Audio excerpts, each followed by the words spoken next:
PDIP, sebuah partai yang sudah lama berjaya dengan citra idealisme dan kekuatan politiknya, kini menghadapi pergeseran yang cukup signifikan. Dalam sekejap, kader-kader terbaiknya memilih mundur atau bahkan rela dipecat. Peristiwa ini bukanlah kebetulan belaka. Ia adalah hasil dari keputusan-keputusan yang tampaknya semakin jauh dari kehendak rakyat dan mandat reformasi yang dulu digemborkan oleh partai ini.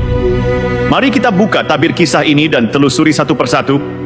Marwarar Sirait, politisi senior yang tak asing bagi PDIP, adalah nama pertama yang mengundurkan diri dari partai berlambang banteng moncong putih ini pada Januari 2024. Siapa Marwarar Sirait?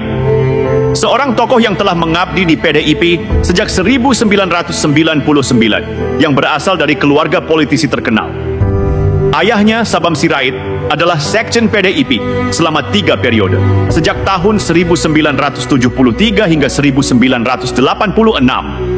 Namun, bagi Marwarar, kesetiaan pada PDIP tidak sejalan dengan prinsip reformasi yang telah digembar-gemborkan selama ini. Latar belakang Marwarar yang kuat di PDIP seharusnya memberi gambaran tentang betapa tidak mudahnya keputusan untuk meninggalkan partai yang telah menjadi bagian dari hidupnya. Tapi, realitas yang dihadapi Marwarar lebih pahit daripada sekadar ketidakcocokan personal. Dia merasa PDIP telah bergeser jauh dari tujuan reformasi yang dulu mereka usung. Saya tidak bisa bertahan lagi dengan partai yang semakin jauh dari kehendak rakyat, katanya dengan tegas, melepaskan keterikatannya pada PDIP yang dulu dianggapnya sebagai tempat untuk memperjuangkan perubahan. Puncaknya, Marwarar menggelar sayembara dengan hadiah 8 miliar rupiah bagi siapa saja yang bisa menangkap Harun Masiku, buronan kasus korupsi yang terlibat dengan PDIP. Sayembara ini bukan hanya sekadar aksi teatrikal, tetapi sebuah sindiran keras terhadap ketidakberesan yang ada di dalam partai. Bagaimana mungkin seorang buronan yang begitu besar pengaruhnya bisa hilang begitu saja selama hampir 5 tahun? Jika ini bukan masalah, apalagi? Namun, Marwarar bukan satu-satunya yang memilih untuk melepaskan diri. Effendi Simbolon, politisi PDIP yang selama ini dikenal vokal dan kritis, juga memilih untuk mengakhiri perjalanan politiknya dengan cara yang keras. Dipecat. Effendi Simbolon memilih untuk tidak bertentangan dengan hati nuraninya, meski itu berarti harus berpisah dengan partai yang telah membesarkannya. Effendi adalah orang yang berani mengatakan apa yang banyak dipikirkan orang, namun jarang diucapkan. Ia tak segan untuk melawan kebijakan-kebijakan PDIP yang dinilai tidak lagi berpihak pada kepentingan rakyat. Saya lebih baik dipecat daripada harus menjadi bagian dari sistem yang mengkhianati harapan rakyat, ujarnya. Namun, tindakan ini tak diterima dengan lapang dada oleh PDIP.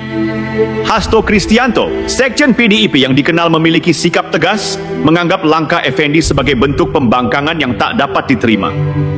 Keputusan untuk memecat Effendi Simbolon tertuang dalam surat keputusan DPP PDIP tertanggal 28 November 2024 yang ditandatangani oleh Ketua Umum PDIP Megawati Soekarnoputri dan Hasto Kristianto. Dalam dekret ini, nama Effendi tercatat sebagai salah satu dari sekian banyak kader yang lebih memilih untuk keluar daripada harus mengikuti kebijakan yang mereka anggap salah. Ini bukan sekadar masalah pemecatan, ini adalah simbol keteguhan dalam mempertahankan prinsip. Namun, bagi PDIP, ini adalah tindakan pembangkangan yang mengancam struktur kekuasaan mereka. Hasto Kristianto, sebagai sekjen PDIP, memiliki peran kunci dalam sejumlah keputusan politik yang terjadi dalam beberapa tahun terakhir. Namun, keputusan-keputusan yang diambilnya seringkali dinilai bertentangan dengan kehendak rakyat dan semangat reformasi yang pernah diusung oleh partai ini. Banyak yang merasa bahwa Hasto lebih berfokus pada penguatan kekuasaan internal daripada menjalankan visi yang lebih besar untuk kepentingan publik.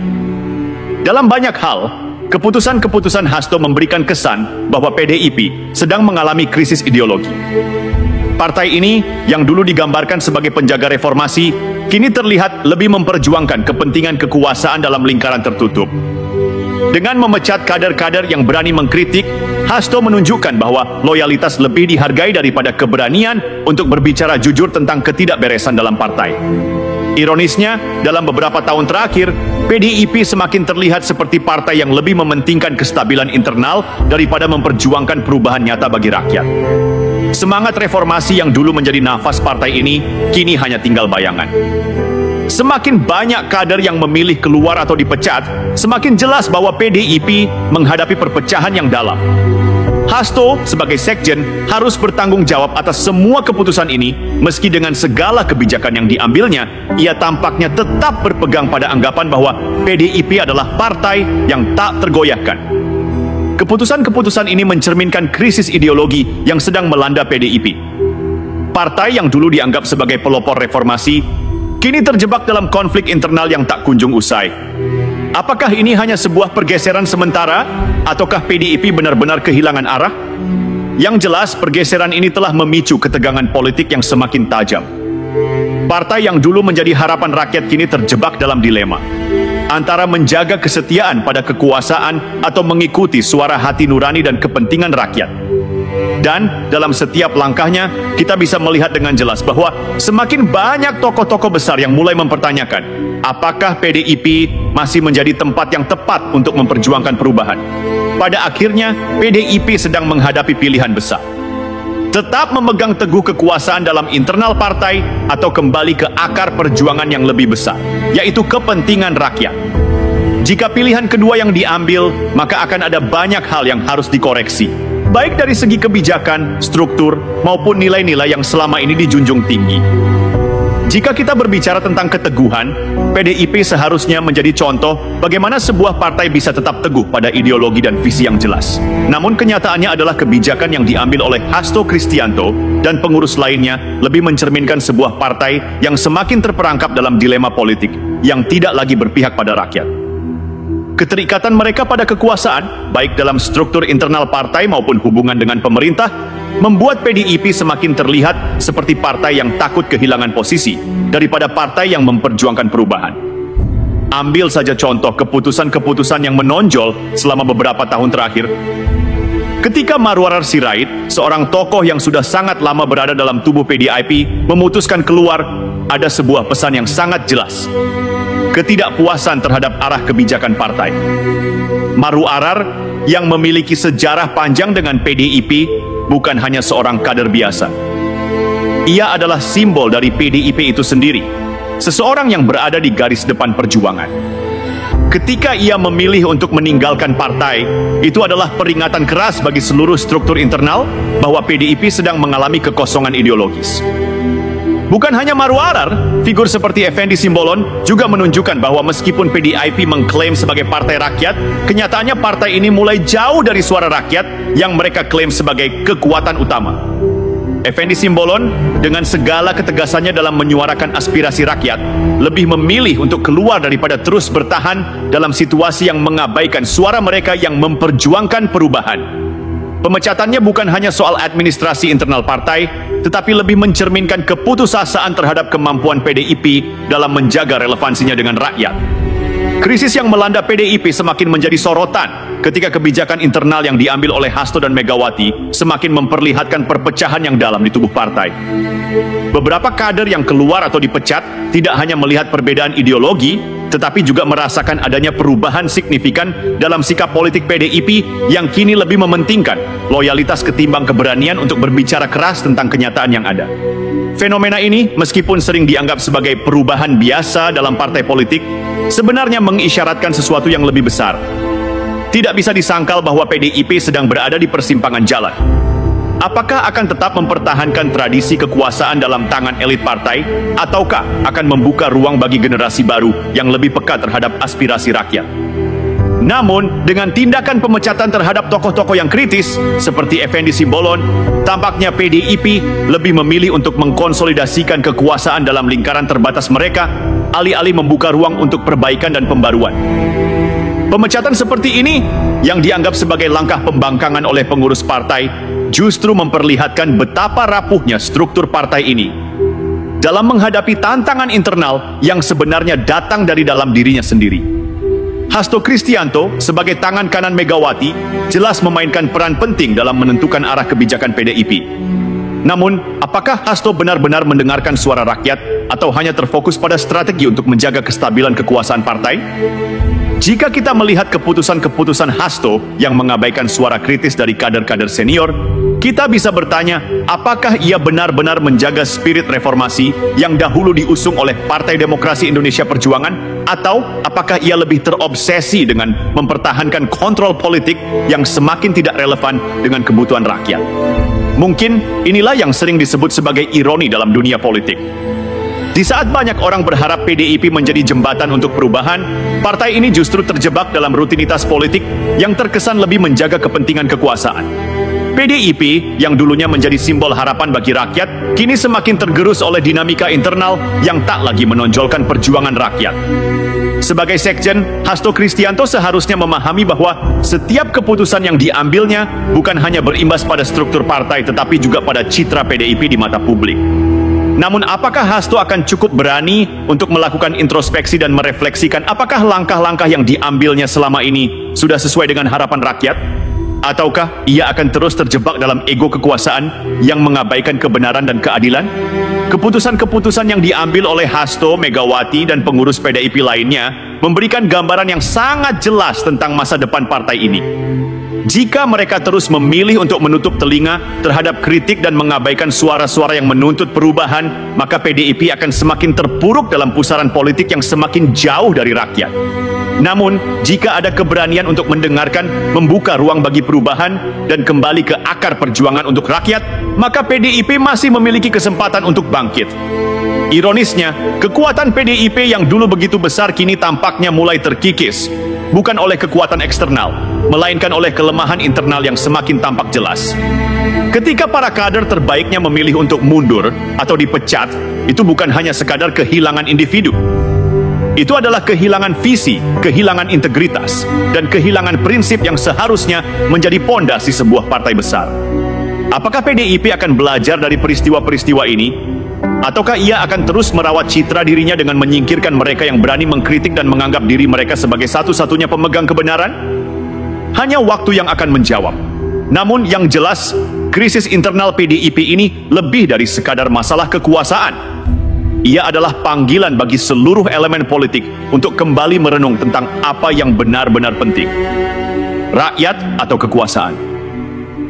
PDIP tampaknya terperangkap dalam ilusi kekuatan yang semakin rapuh, mengira bahwa loyalitas internal dan kontrol politik yang ketat akan cukup untuk mempertahankan posisinya di puncak kekuasaan. Namun, kenyataannya, partai ini mulai kehilangan sentuhan dengan rakyat. Rakyat yang dulu menganggap PDIP sebagai partai yang memperjuangkan perubahan, kini semakin menyadari bahwa PDIP lebih mementingkan keberlangsungan kekuasaan internal daripada aspirasi mereka. Pergeseran ini bukan terjadi dalam semalam. Seiring waktu semakin banyak suara kritis dari dalam partai yang diabaikan atau bahkan dihukum, seperti yang terjadi pada Marwarar Sirait dan Effendi Simbolon. Mereka, yang dulu menjadi simbol dari perjuangan PDIP, mulai merasa bahwa partai ini telah kehilangan arah. Keputusan-keputusan yang diambil oleh Hasto Kristianto dan Megawati Soekarno Putri, yang lebih mengedepankan loyalitas ketimbang keberanian untuk bertindak demi kebaikan rakyat, justru memperlihatkan betapa jauh partai ini terlepas dari rakyat yang mereka klaim sebagai sumber kekuatan mereka.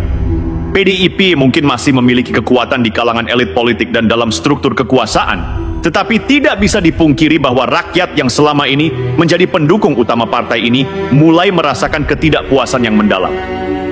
Mereka melihat bahwa PDIP semakin terperangkap dalam perpolitikan internal yang tak menyentuh kehidupan nyata mereka. Ketika kebijakan partai tidak lagi berpihak pada kepentingan rakyat, maka hanya masalah waktu sebelum rakyat mencari alternatif yang lebih sesuai dengan harapan mereka. Yang ironis, PDIP yang dulu begitu menjunjung tinggi nilai-nilai reformasi kini tampak lebih sibuk dengan permainan politik kekuasaan yang rapuh.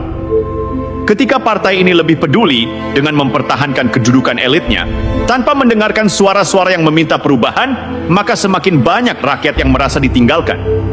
PDIP mungkin belum sepenuhnya menyadari bahwa kehilangan sentuhan dengan rakyat adalah sebuah sinyal yang tak bisa diabaikan begitu saja.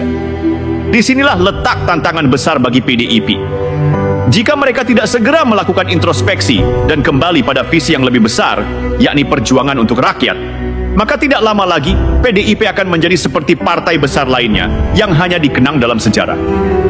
Rakyat yang dulunya menjadi pendorong kekuatan mereka akan semakin menjauh, dan ketika itu terjadi, tidak ada lagi yang bisa menyelamatkan mereka dari keterpurukan. Hasto Kristianto memang sedang berada di posisi yang sangat dilematis. Banyak netizen yang menganggapnya sebagai sekjen PDIP yang justru merusak partainya sendiri. Pada awalnya, sebagai sosok yang dipercaya oleh Megawati Soekarno Putri untuk memimpin partai, Hasto mungkin dipandang sebagai figur yang akan memperkuat PDIP, menjaga integritas ideologi partai, dan memimpin dengan kebijakan yang jelas. Namun, kenyataannya kini berbanding terbalik. Bukan hanya sekedar masalah administrasi atau kebijakan internal, namun banyak pihak merasa bahwa Hasto telah membawa PDIP semakin jauh dari akar perjuangan mereka. Keputusan-keputusan yang diambilnya seringkali tidak mencerminkan keinginan rakyat atau semangat reformasi yang dulu menjadi pilar utama PDIP. Sebaliknya, Hasto lebih terlihat sebagai sosok yang lebih fokus menjaga kestabilan partai di dalam kekuasaan daripada mendengarkan aspirasi dan suara rakyat yang mulai jengah dengan politik pragmatisme yang ditawarkan oleh PDIP. Netizen mulai semakin kritis terhadap Hasto karena mereka melihat banyaknya kader-kader PDIP yang mulai mundur atau dipecat hanya karena menentang kebijakan-kebijakan yang dianggap tidak berpihak pada rakyat. Pemberontakan dari dalam partai, seperti yang dilakukan oleh Marwarar Sirait dan Effendi Simbolon, menambah panjang daftar kegagalan Hasto dalam menjaga keharmonisan dan integritas Partai Demokrasi Indonesia Perjuangan. Mereka yang selama ini setia pada partai merasa terpinggirkan karena suara kritis mereka justru dianggap sebagai ancaman. Apa yang terjadi di bawah kepemimpinan Hasto, menurut banyak pengamat, adalah pembentukan sebuah partai yang semakin terisolasi dari kenyataan politik yang ada. PDIP seakan hanya melihat diri mereka di cermin elit, tanpa menyadari bahwa rakyat yang dulu mendukung mereka sudah mulai lelah. Ketika Hasto lebih sibuk mempertahankan kontrol internal dan loyalitas politik, banyak yang merasa bahwa ia telah meminggirkan nilai-nilai demokrasi dan prinsip perjuangan partai yang dulu sangat digembar-gemborkan. Bahkan, dalam beberapa kesempatan, Hasto terlihat sangat tegas dalam mengambil keputusan untuk memecat atau mengeluarkan kader-kader yang dianggap tidak loyal. Ini menambah kesan bahwa di bawah kepemimpinannya, PDIP menjadi semakin otoriter dan jarang sekali ada ruang bagi perbedaan pendapat yang konstruktif. Dalam pandangan banyak netizen, ini adalah langkah mundur, bukan langkah maju. Di zaman di mana rakyat semakin cerdas dan kritis terhadap kebijakan pemerintah dan partai politik, sikap seperti ini justru menjauhkan PDIP dari hati rakyat. Ironisnya, meskipun PDIP masih memiliki pengaruh besar dalam politik Indonesia, banyak yang merasa partai ini sedang menuju krisis besar, yang bukan disebabkan oleh serangan eksternal, tetapi oleh ketidakmampuan partai untuk mengakomodasi dinamika dan aspirasi masyarakat yang terus berubah. Seharusnya, seorang sekjen partai politik tidak hanya bertugas untuk menjaga keseimbangan kekuasaan dalam partai, tetapi juga untuk menjaga hubungan dengan rakyat yang sejatinya adalah sumber kekuatan bagi partai itu sendiri. Namun, Hasto, dengan keputusan-keputusan yang dianggap memecah belah dan mengabaikan suara rakyat, malah menggerogoti PDIP dari dalam. Bagi banyak orang, Hasto sudah tidak lagi dianggap sebagai pemimpin yang bisa membawa perubahan. Sebaliknya, ia dilihat lebih sebagai penghalang bagi perubahan tersebut. Dengan segala keputusan politiknya yang terkesan hanya untuk mempertahankan status quo dan memperkuat kekuasaan internal, Hasto telah memunculkan keraguan besar terhadap masa depan PDIP. Jika ini terus berlanjut, bukan tidak mungkin partai yang dulu penuh harapan ini akan kehilangan relevansinya di mata rakyat. Jika kita melihat lebih jauh, apa yang terjadi pada PDIP di bawah kepemimpinan Hasto Kristianto seharusnya menjadi peringatan bagi banyak partai politik di Indonesia. Hasto, yang seharusnya menjadi figur yang menghubungkan partai dengan rakyat, malah memperlihatkan kesenjangan yang semakin dalam antara elit partai dengan basis pendukung mereka. Ini adalah krisis kepercayaan yang berbahaya. Ketika seorang sekjen partai lebih memilih untuk memecat atau mengusir suara-suara kritis, bukannya mendengarkan dan mencari titik temu, maka yang terjadi adalah semakin tersisihnya suara rakyat dalam proses pengambilan keputusan politik. Salah satu kritik terbesar yang muncul dari netizen adalah bagaimana Hasto mengelola keberagaman pemikiran dalam tubuh partai. PDIP, yang dulu dikenal sebagai partai dengan perjuangan ideologis yang kuat, kini tampak lebih mengedepankan kesetiaan mutlak terhadap struktur kekuasaan tanpa memberikan ruang bagi pertumbuhan gagasan yang lebih beragam. Kader-kader yang memiliki pengalaman panjang seperti Marwarar Sirait dan Effendi Simbolon bukan hanya dipecat atau dipinggirkan, tetapi mereka juga diabaikan dalam proses pembentukan kebijakan. Seolah-olah PDIP yang dulu berjuang untuk demokrasi kini lebih suka beroperasi dalam sistem yang terpusat, tanpa ruang untuk perbedaan pendapat yang membangun. Apa yang lebih mengkhawatirkan adalah kecenderungan Hasto untuk lebih mendengarkan kepentingan politik jangka pendek daripada memperhatikan aspirasi rakyat yang berkembang dalam konteks sosial dan ekonomi yang semakin kompleks. Hasto lebih memilih untuk mengokohkan posisinya dalam struktur partai dan menjaga hubungan dengan pihak-pihak berkuasa daripada membuka ruang untuk dialog yang lebih jujur dan transparan dengan publik. Keputusan-keputusan politik yang diambil lebih sering terlihat sebagai langkah untuk mempertahankan kontrol daripada untuk menciptakan perubahan yang signifikan bagi masyarakat. PDIP dalam hal ini seolah kehilangan arah. Partai yang dulu mengusung gagasan-gagasan besar tentang perubahan dan kemajuan kini semakin terjebak dalam logika politik yang pragmatis. Tidak ada lagi penekanan pada ideologi yang menjadi landasan perjuangan mereka, yang ada hanyalah politik identitas dan strategi kekuasaan yang cenderung membela status quo. Dalam dunia yang semakin terbuka dan cepat berubah ini, masyarakat mulai menuntut lebih dari sekadar janji kosong. Mereka ingin pemimpin yang tidak hanya berbicara tentang perubahan, tetapi juga bertindak untuk mewujudkan perubahan tersebut. Ironinya, PDIP yang dulu begitu keras dalam menentang ketidakadilan, kini malah terlihat seperti bagian dari mesin politik yang tak lagi peduli dengan suara-suara yang datang dari bawah. Ketika Hasto terus memperkuat kontrol internal, ia sebenarnya sedang membangun tembok yang memisahkan partai dari rakyat. Banyak yang bertanya-tanya, apakah Hasto masih menyadari bahwa kekuatan politik sejati datang dari rakyat? Ataukah ia terjebak dalam rutinitas politik yang hanya memperlihatkan kekuasaan tanpa ada substansi yang nyata bagi kesejahteraan rakyat? Jika terus seperti ini, PDIP berisiko kehilangan relevansi. Bukan karena kekalahan elektoral semata, tetapi karena ketidakmampuannya untuk menyelaraskan diri dengan perubahan zaman dan dinamika sosial yang semakin dinamis. Rakyat tidak akan selamanya sabar jika mereka merasa diabaikan. Partai politik yang hanya mengandalkan kekuatan struktur tanpa mendengarkan aspirasi rakyat akan mengalami kesulitan besar dalam mempertahankan posisinya.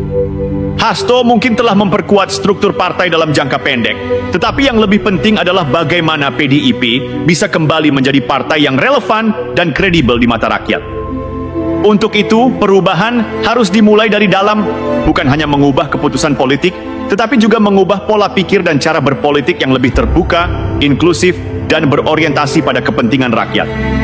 Jika PDIP terus berkeras untuk mempertahankan kontrol absolut tanpa memberikan ruang bagi perubahan ideologis dan kebijakan yang lebih sesuai dengan kebutuhan zaman, maka tak akan lama lagi partai ini akan kehilangan basis pendukungnya. Kepercayaan publik yang sudah mulai memudar bisa hilang sama sekali jika elit partai terus enggan mendengarkan dan merespons tantangan yang ada. Rakyat mulai menilai dan mereka tidak bisa dibohongi terus-menerus. Kini bola ada di tangan PDIP, apakah mereka akan tetap mempertahankan cara lama yang mungkin menguntungkan dalam jangka pendek, ataukah mereka akan berani melakukan introspeksi, membuka ruang untuk perbaikan, dan kembali pada semangat perjuangan yang dulu mengantarkan mereka ke puncak kekuasaan?